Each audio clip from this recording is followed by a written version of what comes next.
Now, this evening I selected a title because previously I have mentioned in glowing terms this great author, speaker, lecturer called Joel Goldsmith. He's not with us anymore, but anybody who's read his books will be immediately inspired. He was a Vedantin, but relayed all his Vedanta messages in terms of the Christian audience, using the terms that Christians would understand. That's appropriate. It's appropriate for us to do that because, after all, we're living here in Ireland and broadcasting, preaching, doing missionary work here in Ireland and also in other places in Europe. And so the main religion statistically would be this Christianity. So Joel Goldsmith has a book called The Infinite Way. I've entitled our talk like that as well. And so we're going to explore what is meant by this infinite way. Now, he writes a kind of preface, if you will. There's a kind of small introduction to his book entitled The Infinite Way. And he says something very interesting. He says, the world is not in need of a new religion, nor is the world in need of a new philosophy. Why would he even say that? See, in the face of religions and philosophies which have become unpopular, some of them have become more popular. We can see that statistically by the spread of religions and so on. And if one religion is not working, maybe another one is due. You see, there are many new religions, well, relatively new religions. Baha'ism, for example, is 100, 150 years old or so. It's a new religion, but it's a branch off, if you like, from Islam. And then we see that Sikhism is a relatively new religion. If you compare it to ancient religions such as Judaism, such as Hinduism, or the Vedic religion, we are talking about the philosophy of this ancient religion, and we are terming it the end of the Vedas, or the finality of the Vedas, called Vedanta. So why should we talk about Vedanta? Because it is not a new religion, it's not a new philosophy, it's an enduring thing because it's a foundation for every other system. I always remember in one talk I had in Blessington Street, I made this comment. I said, you see, our freedom, our goal can only be accessed through Vedanta. Immediately, one of the people there objected strongly, said, but every religion says this. This is my way, you have to do it my way. And I said, yes, it's not a religion we're talking about. It's the foundation we're talking about. What did Jesus teach? Vedanta. What did Buddha teach? Vedanta. It must have been like that. How can you teach some separate truth? It is either true or it is false. There must be some foundation there. And if the world is in a mess, as we seem to think it is, that would not be the panacea for it, developing a new religion or a new way of thinking or a new philosophy. There are many schools of philosophy ranging from logical positivism in Western thought to idealism or transcendental idealism from Immanuel Kant. Or there is the Platonism of the ancient Greeks, or the Socratic thinking. There is the philosophy from Thomas Aquinas. So there are many developments. If we trace back on the timeline of history, we will find many seemingly new ideas, new approaches. That means man is a thoughtful being and wants to find a way that is acceptable in contemporary thinking. Presenting something like that, yes, that's valid, but it all comes back to a sense of oneness. So he says there, what the world needs is healing and regeneration. That's a very, very interesting thing. And he's writing not in 2024, he's writing some time ago. So the world needs, what it needs is healing, regeneration. It's not that we should change things, it's that the wounds already developed should be healed. And what's stopping then? The next thing would be, what is stopping the sense of healing? What is stopping the sense of regeneration? After all, the body does it. The internal structure of the body and mechanism of the body is to do with healing and regeneration. And it's probable that Joel Goldsmith is using these two terms, simulating exactly the drama that is being played out by every single cell of the body. You give yourself a small scratch or a cut on the hand, and within a very short while, the bleeding stops. White cells are coming, they're forming a kind of second skin under it. Things are healing very well by themselves, unasked. A kind of army of disinfecting antibiotics or antibodies comes in. And all this army of healing gathers around, all cooperates. And you may say the brain is doing it. But you see in your question before we started recording, my brain is, this is a common mistake, entrenched well in materialism. The brain is just made from food. It's just made from yesterday's pasta and bread. That's all. It's nothing more than that. It is an organism. Now, people, of course, involved in psychology and psychiatry and so on, will tend toward a materialist idea and say it is the brain that is doing, as if it is an anthropomorphic entity, something that has its own will, but it has no will of its own. It is simply a network of highly refined neurotransmitting things, cells, with a certain chemistry involved. An electrochemical, if you will, structure around it. But all electrical, chemical substances and mechanisms are all made from individual atomic movements. And the atomic movements will be the same everywhere. And so this brings us to a sense of unity everywhere, away from individuality. And we'll discover the more we come away from individuality, the calmer we feel. The more we detract and retreat from an individual entity that has all kinds of memories, all kinds of stirred up emotions and feelings and reactions, as soon as we move away from that, there we find peace. Why is that? As soon as we view the body in an impersonal way, we immediately have a sense of peace. One particular exercise, if you will, that I do with people if they come in an agitated state to me is, please walk from this open door to the chair and tell me what happened. And they say, nothing happened. I walked from, as instructed, walked from the door to the chair. Finished. All right, now think of it again and see somebody with your name walking from the door and adopting a seated position where you sit. As soon as they do that, they feel much calmer. Why is that? Because for a moment they dissociated from the instrumental portion, which is the body and mind. This body-mind complex working together beautifully, one in a fine structure, one in a gross structure, and coordinating themselves. All of this can be viewed. It can be viewed from a distance. It can be watched. It can be observed. It can be remembered. So he says, the world needs people who, through devotion to God, are so filled with the Spirit that they can be instruments through which healing takes place. Now we're introducing this term, God. There you'll find it in the Bhagavatam. There you'll find it in various ways in the Bhagavad Gita.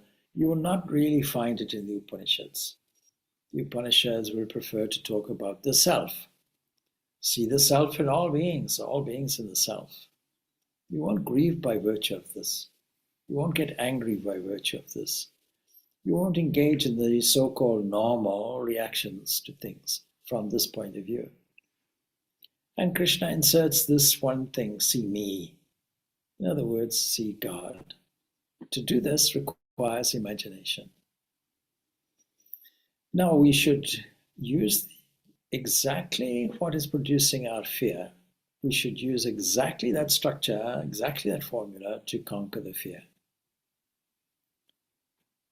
Because the fear is due to imagination, is due to something that either has gone before us and therefore is not present, is simply done and dusted, as they say. It's gone. Or something that is about to arrive and it hasn't arrived yet, and it may not arrive in the form that you think it may arrive in. And so any fear will be based on a fallacy that what is gone is important and what is to come is threatening. But we can think in a different way. And so, what do we need? The world, not just us, the world needs people. Who? People because these are special forms of whatever you like to say, species, etc. These are human beings, or more accurately, spirit that is appearing as human beings. If we see the spirit side of it, then we will have this devotion. We can be so filled with the spirit that we can now be instruments through which healing takes place. And I'll add, not victims, not defenders, no attackers, but instruments. So if we have a world that seems to be in turmoil, whether the personal world or international world of events or social world, then we should shift our understanding and towards something which is infinite, that is away from the finite. Now, if we have an infinite way, we have a finite way also. And the finite way is simply to take what is in front, to suspect what is to be delivered in the future, to regret things which have already gone, and the result really will be turbulence in the mind. And we have various terms for this. Some call it depression, some call it unhappiness, some call it sadness, some call it loneliness, some call it a state of perpetual fearfulness, some call it a doubting nature, some call it an area of unsettlement. Whichever term you like to use, these are different descriptions for one particular thing, looking at things in a finite way, looking at things that are shifting and changing as if they were fixed. This collectively we call ignorance, avidya. So one important understanding is to know, is there an area of bliss that saves us from all fear? Now the Taittiriya Upanishad tells us something interesting. It says,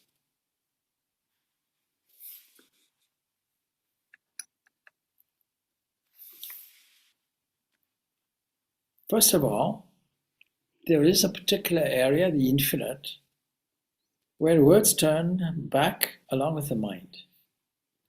Even if we look for it, we don't attain it.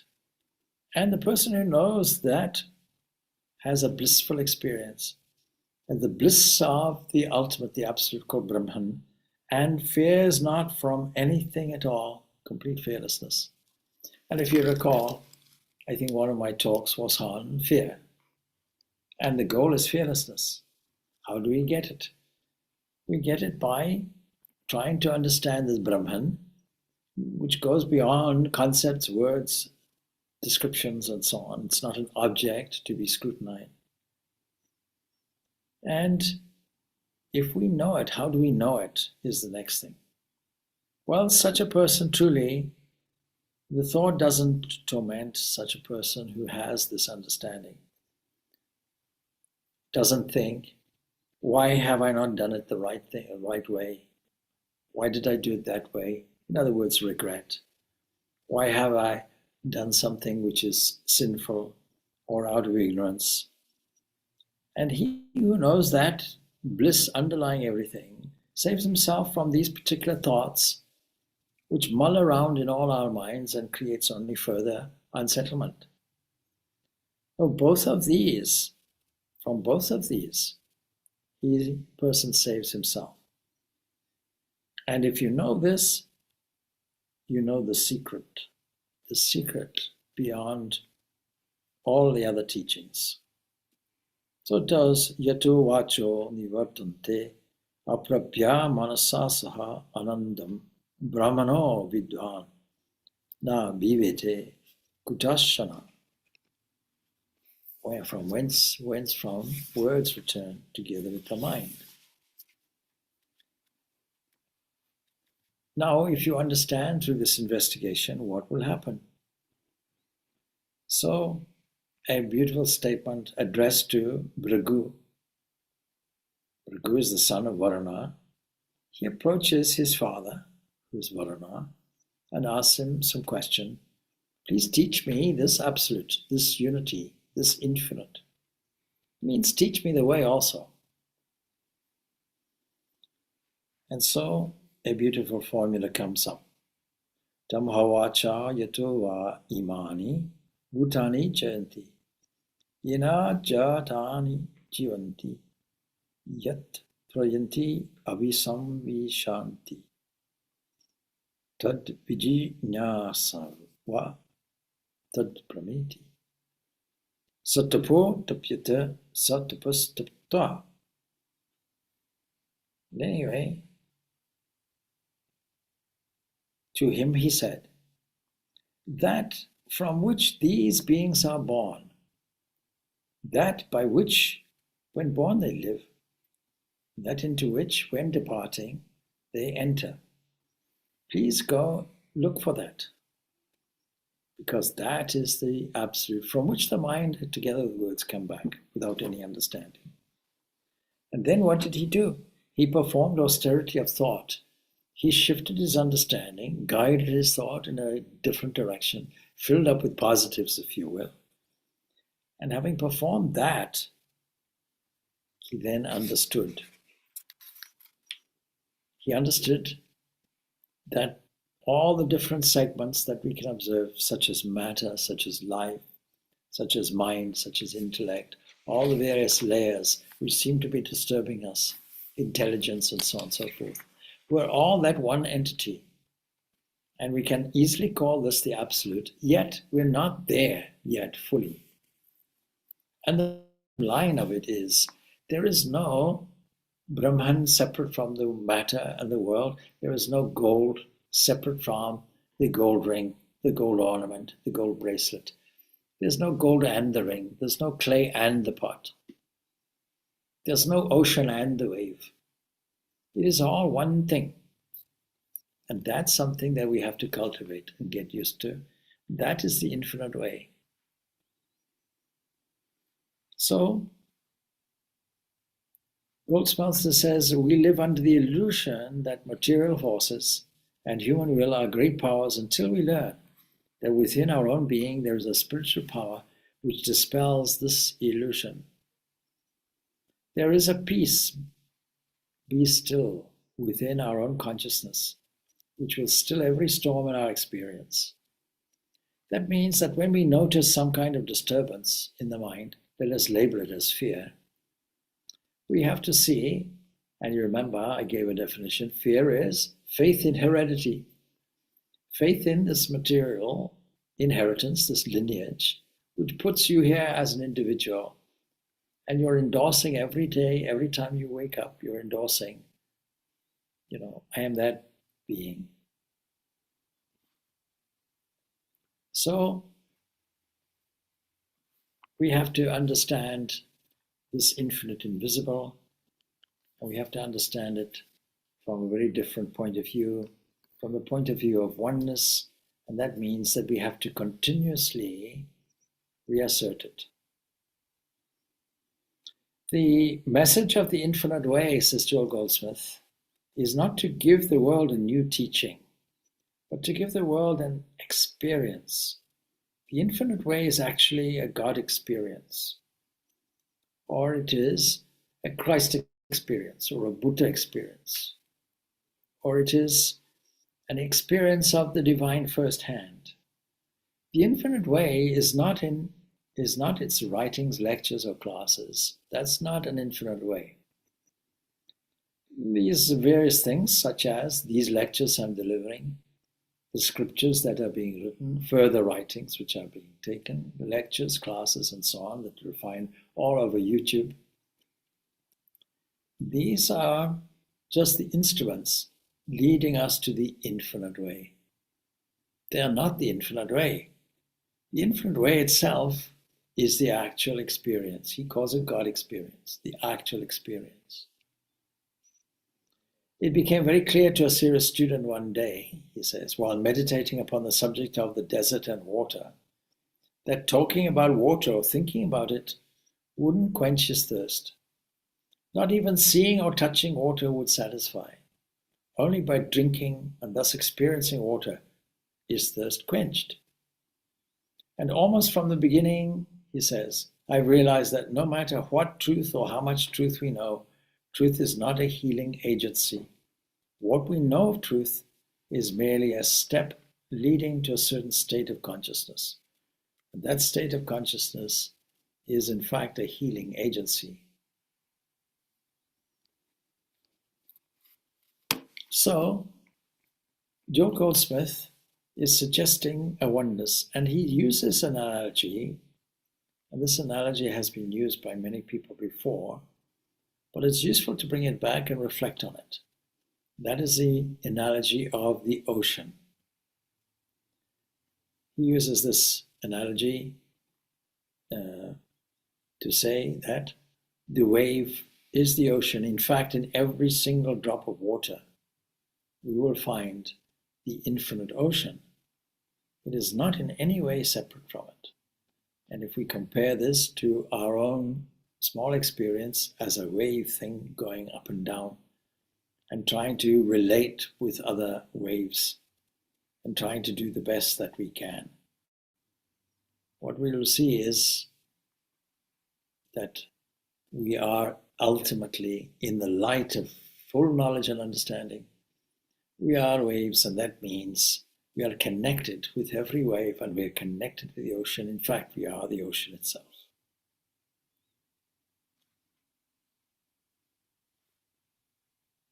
So he puts up this.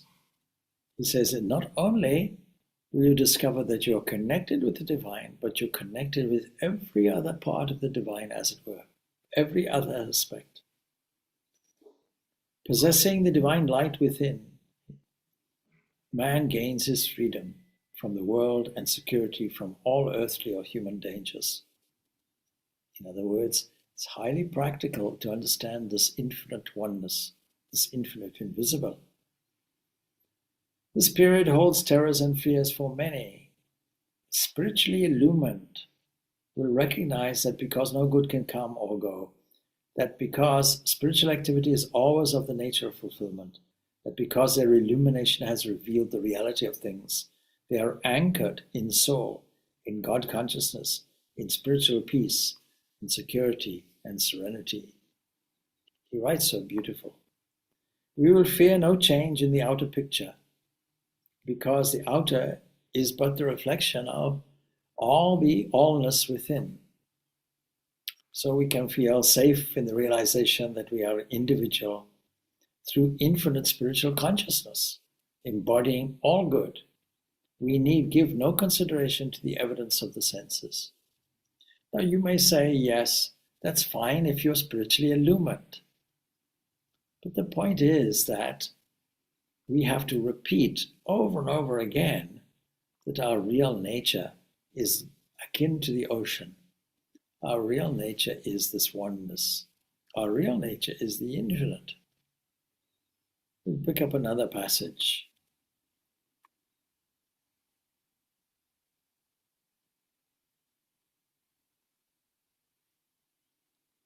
As God is the mind and soul of every individual, he says, it is possible for all of us to be tuned in to the kingdom of God. All of us. There's no separation, there's no spiritually illumined special people. And from the olden days, it might have been fine. But in this fast-paced world, it's not possible. No. One person having done it, everyone can do it. And so, all can tune into the kingdom of God and receive the divine messages and assurances and benefits of the one infinite love. Now, the beauty about that statement is that the use of the word tuning, we all have the capacity to tune our attention into something more profound. That is the infinite way. And so, what are we tuning in? He says to infinite love. Why else would there be a universe? Why else would there be an investment called breathing in you? Why else would there be an entity digesting your food? Why else would there be a flow of thought available for you to think in chosen ways? Why else would you choose to investigate things? Why else would you be curious and creative? You have this creativity within you, and you have to use it. He says the grace of God which we receive in these periods of meditation or prayer becomes tangible to us in the fulfilling of our so-called human needs. All your human needs are all dealt with because you have gone to a transcendent position, a source position. And if you go to the source, then all these other things are dealt with. Once there was a king who went away on a trip, he came back. It was traditional that as he comes back, he gets a 21-gun salute. Nothing happened. He was furious. He goes to his prime minister. What happened? I was here with all my entourage. I expected the royal welcome, 21-gun salute. And the prime minister said, we have a number of reasons why this didn't happen. All right, what is the first? The first is we don't have ammunition. All right, never mind the others. The one is enough. When you get to the source of the problem and the source of the solution, that source is enough. You don't have to go into the other things. In Africa, there was a great search. The source of the Nile is debatable. Many people found a different source of the Nile. But I think there's a consensus that there was one source of the Nile coming from what was called Lake Victoria. And a lot of investigation, a lot of adventure went in to find out what is the source of the Nile. When you found the source, you found the whole of the Nile, isn't it? When you found the reservoir, you found every piece of water in every tap. Every drop is understood. And so the grace of God which we receive in these periods, during this profound period of what? Meditation and prayer, becomes the avenue for your discovery. This becomes tangible to us, not just something we heard about. We are now starting drinking this bliss which is there. And we come back to this Taittiriya Upanishad. The source, where is the source? If you would try to put it in a child way, you'd say, life is a journey, we are the traveler. You come from the divine, or you can say God, and you go toward him. That's how it is. This is our journey. In other words, it is all one thing. The journey itself, the source of the journey itself, the destination and the way you travel is all one infinite way. It is all the divine. It is all God. So, if we don't open our consciousness, he says, to receive spiritual understanding, we mustn't be surprised if we don't experience spiritual good in our daily living. There's no other way to open our consciousness to the realm of soul than through meditation or prayer, through contemplating the things of God. Then he quotes, "Thou wilt keep him in perfect peace whose mind is stayed on thee." So that means the infinite way, all through the day, Our thoughts are centered on the activities of human experience normally. This is the finite way, not the infinite way. They can be on family cares, duties, earning a livelihood, social community affairs, and so on. Sometimes even on the greater affairs of state. Then he says, is it not natural then that at some time during the day or evening we take time off to retire to our inner consciousness, which is the temple of God, and there dwell upon the things of God? Above all, we must develop the sense of receptivity so that we can become even more aware of the very presence of God in His holy temple, which is our consciousness. And all we're doing is returning back that truly from which these beings are born. This is what Varuna is telling Bhrigu. That by which, when beings they live, that by which they are sustained, and into that which, when departing, they enter. That, you need to know that, seek to know that, because that is Brahman.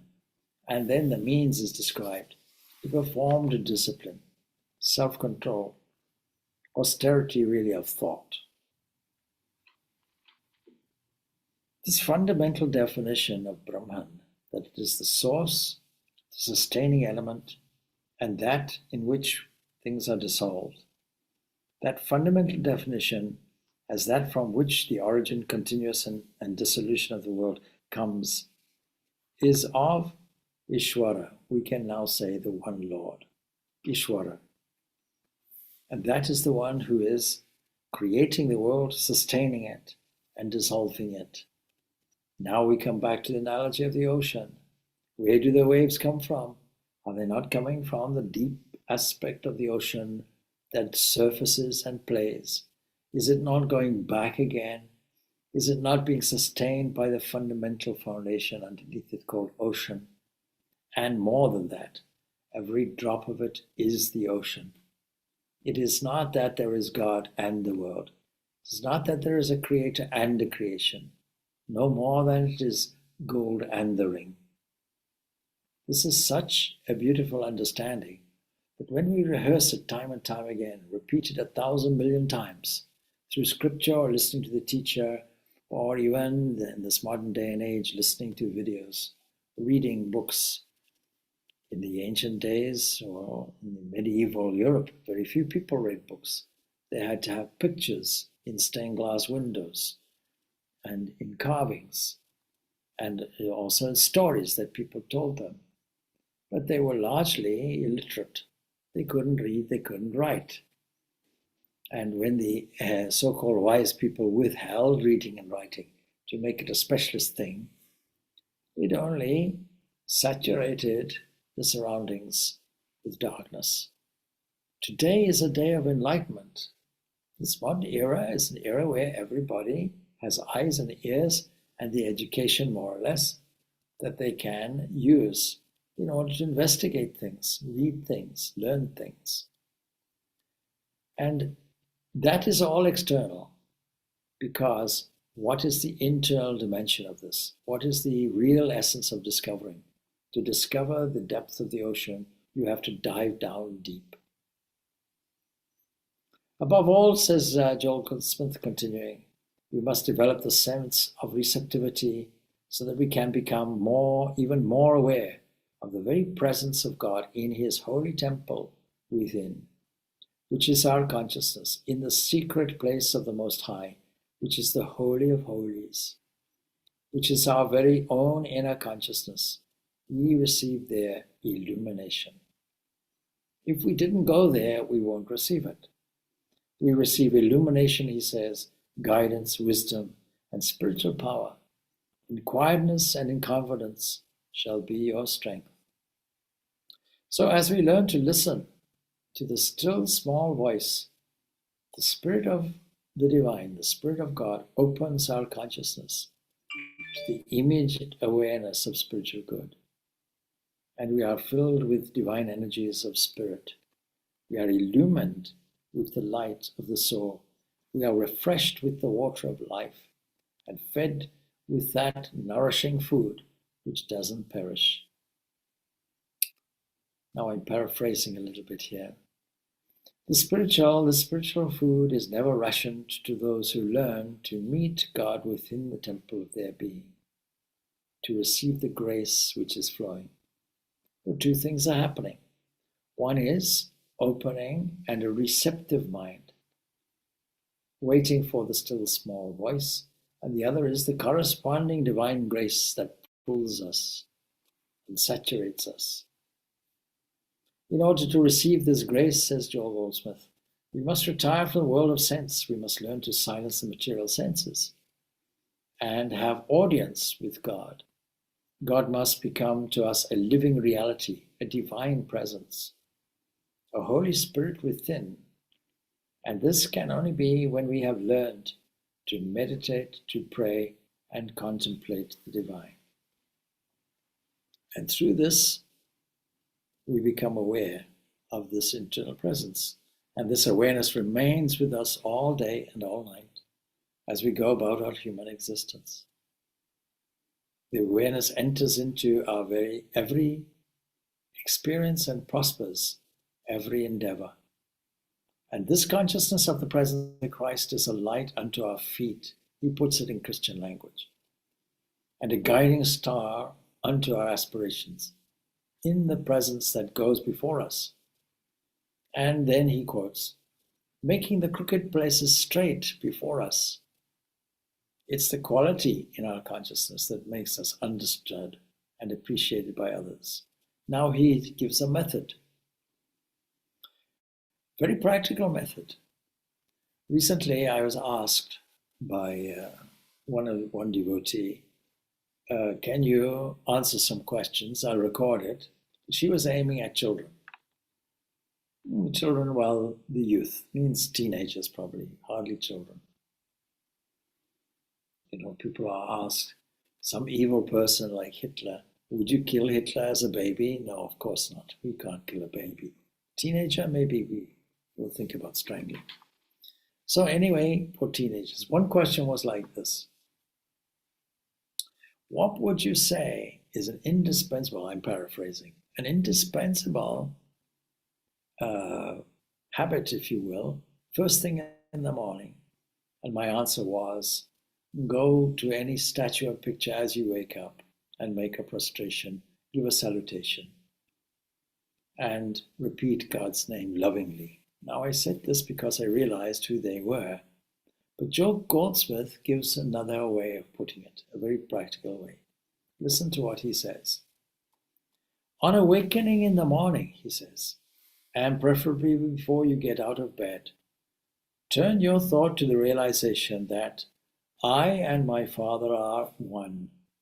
We can rephrase it if you like. I and the inner spirit, I and the divine, or use the name of your chosen ideal, are the one. I and my Father are one. Son, all that I have is thine. The place wherein thou stands is holy ground. And then he says, let the meaning of these statements unfold from within your own consciousness. Gain a conviction of your oneness with this divine.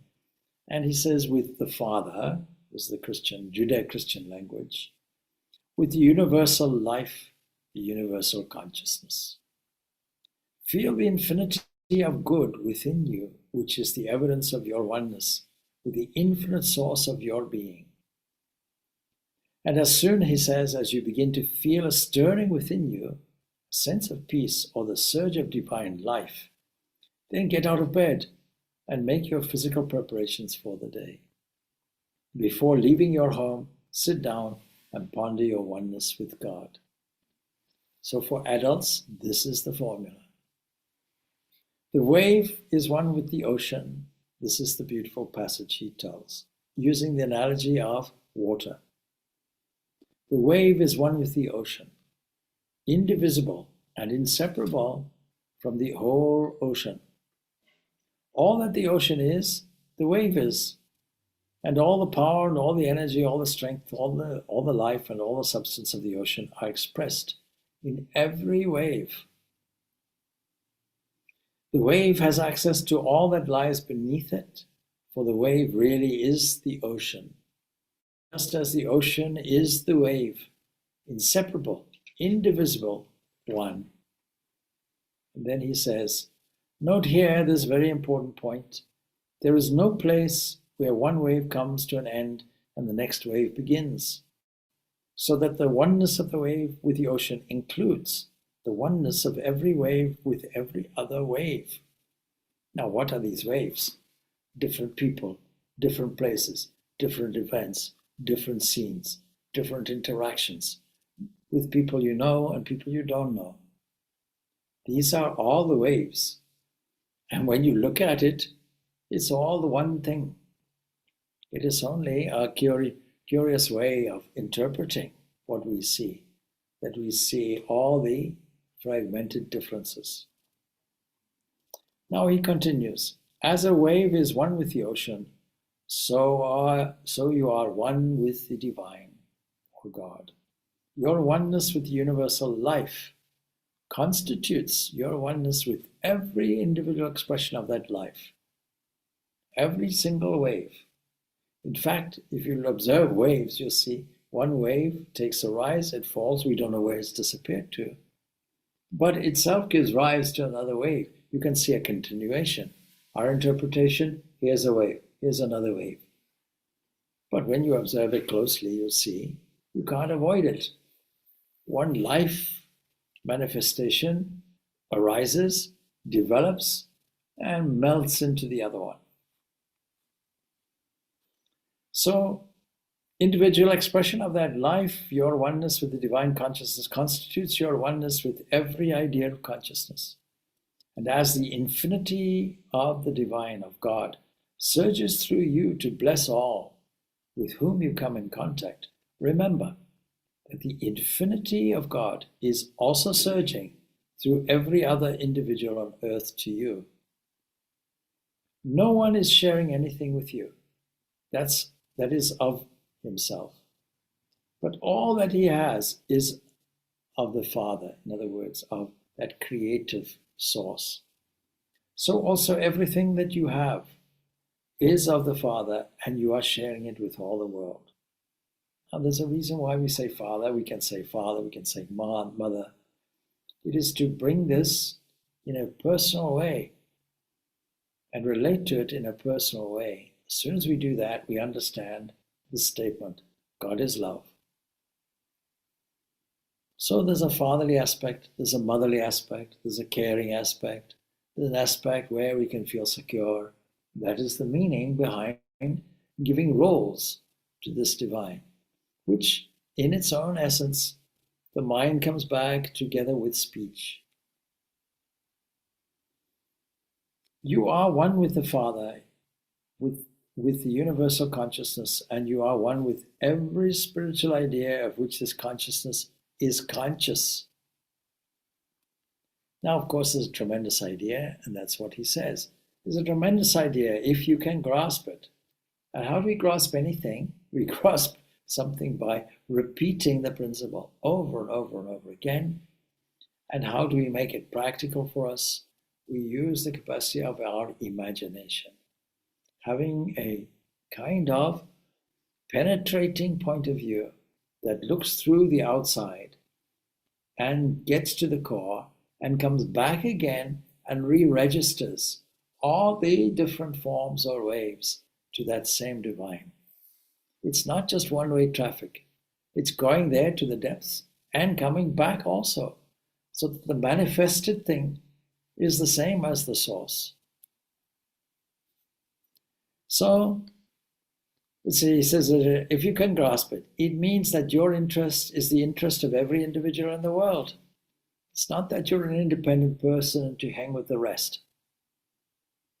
It means that his interest is your interest. It means that we have no interest apart from each other, even as we have no interest apart from God. Now I'm going to remind you of the original thing he put. We don't need a new religion. We don't need a new philosophy. All we need to do is engage ourselves in healing and also regeneration. healing and regeneration. Where do we start? We start with our understanding. And then spontaneously we understand this immediate connection with every other wave. It means actually, he says, that all that this entity has, this supreme creator has, is ours, and all that we have is for the benefit of everyone else, as everything that they have is for our benefit, and all for the glory of the divine. I'm saying the divine here in this text, he's saying God. But I know some of you are allergic to that term, and that's okay. The idea must unfold within you in an original way. It must be bit by bit and day by day, unfold in different ways and always with greater meaning, because of the infinity of consciousness. In a small discussion over tea this afternoon, we mentioned some of these things, and one person said, yeah, but it's very difficult. Yes, bit by bit. You reveal it bit by bit, a little bit, and a little bit more, a little bit more.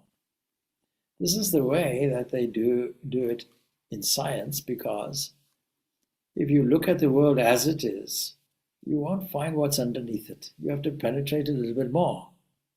Then you'll see a more causal connection with something underneath it, so on, as you go on, as you go on, as you go on. And now you're trying to get to the original thing, that theory of everything that provides the fundamental everything else. So, you might note, he says, how a tree has many branches and how all of these branches are one with the trunk of the tree, and therefore with the root of the tree, that the root of the tree is one with the earth and is drawing into it all that the earth possesses, and furthermore that each branch is not only one with the whole tree, but each branch is one with every branch, connected parts of one whole. I put it in a different way. If you notice one branch of a tree is diseased, it means the whole tree is gone. Same thing with the human body. If you notice that there's one small thing that is wrong, it means that you have to look at the whole body. This is the holistic approach. You have to look and see, is this some foreign material, encumbrance, some waste material deep in the digestion or somewhere else that is giving this effect in one part of the body? Then when you look at it, you see it's not just one part. There are other parts being affected. Overall, you say, I'm not feeling well. And what it means is, well, the sinus may not be feeling well, let us say, or I have earache or something. But how does that affect the balance of your whole body? And the cure may well be in the overall condition of the body. So, as you ponder this idea, he says, of your oneness with God and your oneness with every individual spiritual idea, new ideas will unfold to you, new illustrations, original illustrations and symbols. By the time you have concluded this morning meditation, he's referring to a meditation practice in the morning, you'll find that you will actually feel the presence of God within you. You will actually feel the divine energy of spirit. You will feel the surge of new life within you. This too will lead on to other thoughts. What these other thoughts are creative avenues, creative poetry leading you on and on to your own inner divinity. So all of this from one small statement, getting up in the morning and asserting your oneness with the Spirit, and even the fact that the ground on which you stand is holy ground. You apply it to everything else. Now the yogic language for this will be, it starts off, so we start off with the earth. We call this Prithivi. And we can then contemplate, well, the ground on which we stand is holy ground. In other words, the earth is holy, the planet is holy, every part of where the foot walks is holy, the capacity to walk itself is holy. That's energy. And then another aspect goes, and that is fluid. Without this fluidity, without water, first of all, without water, there's no physical life. The search for life on other planets is when we find water. People are excited about the possibility of life either having existed on Mars or existing now because water was found. It's a common element throughout the whole universe.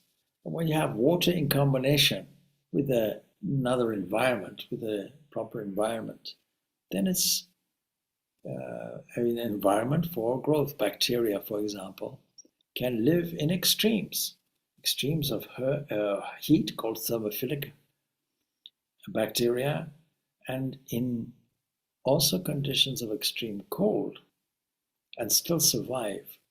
Bacteria in a state of dormancy, being kept frozen, can be reactivated even in space. We know this through various experiments. So this water itself, without which we can't really move. We're only flexible. We only have a skin that is pliable because of this water. And it is there within the bloodstream, moving around. It is a fluid thing, like the Romans bringing water through aqueducts from faraway springs and rivers to the cities with amazing engineering. And then, of course, we have this heat. There's bodily heat within you. There's heat within, electrical energy exhibited or channeled in such a way with the right adapter, we find it becomes a heater. And the sun is heating us. Fire can heat us also in various forms. Lightning is there. The internal body temperature is there. There's surely a connectedness with this, a divine connectedness. And then we can go even to that aspect of infinity, or what seems to be infinity, something like space, the vast sky, the vast wind blowing, and then space itself, the gravitational field, and then a state of equilibrium, and then the creator, cosmic mind. Now we have taken a journey from the finite to the infinite. And when we do that, when we make that journey throughout the working, waking life, including the profound thing called meditation, we now make a discovery. And we may have to use our imagination. We will have to use our imagination. Image making is what we have to do to combat the fearful images that we produce and feel emotionally as fear, and guide us through until we experience this oneness of being. And then we truly know that statement, that from which these beings are born, that by which they live, that into which they depart or they enter, that is that highest principle, Brahman, not separate from anything, the infinite ocean expressing itself in waves. The more we rehearse this idea, the more such things as fear and doubt and temptation fall away. The more we're able to, with great sense of artistry, see that oneness in everyone and in everything, the more we're able to resolve the issues in ourselves, and the more we're able to make an influence of oneness throughout the world. That is our contribution to settling the healing and regeneration. Healing and regeneration in ourselves, healing and regeneration of the planet, healing and regeneration between different warring societies. It all begins with you.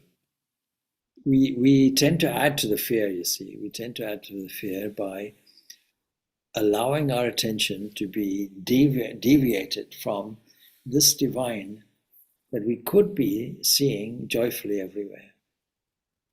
And so we ourselves are responsible for that. You know what happens, of course.